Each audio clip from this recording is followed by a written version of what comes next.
امراض الاطفال 90% يعني زوجنا باكولر شنو يستمر تداخل حتى طبيب قال يرضى 10% من يستمر تخطى طبيب تداخلي لازم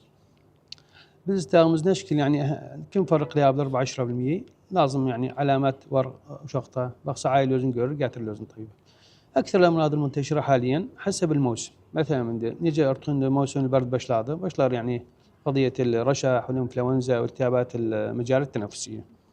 موسم الحر ده تقريبا اكثر شيء التهابات الامعاء والرشح. بس قالان اكثر التهاب شوخته نولد عاده مزوير بدايه كعلامه شوخته ستمولر. نعم. فستمولر كم شوخته يعني عائله مفروض يعني فكره عامه اساسا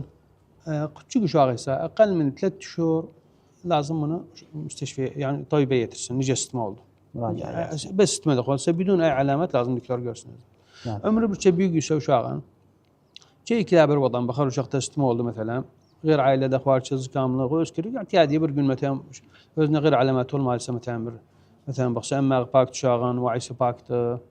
وزن بر علامات خطره وقت مثلا تقيم مستمر وزن قسماخ او مثلا الله ما يسمى اختلاجات برشمرول مقطع وزن بس بر خفيف مثلا متابع لي ابدر استمدر من وير ابدر يعني مشكله دا يسبح حكم مركون بكلي ابدر بخصبر زوجنا فكول اوكي مشكله وقت بخصيوخ شاغن وضعه علامات التدهوري العدون ضقن طيبه قاتل فين دي قلان بموسم ده اكثر شيء موجود ولا بس موسم البرد قلان دي عاده التهابات المجال التنفسيه والله التهابات مجال التنفسيه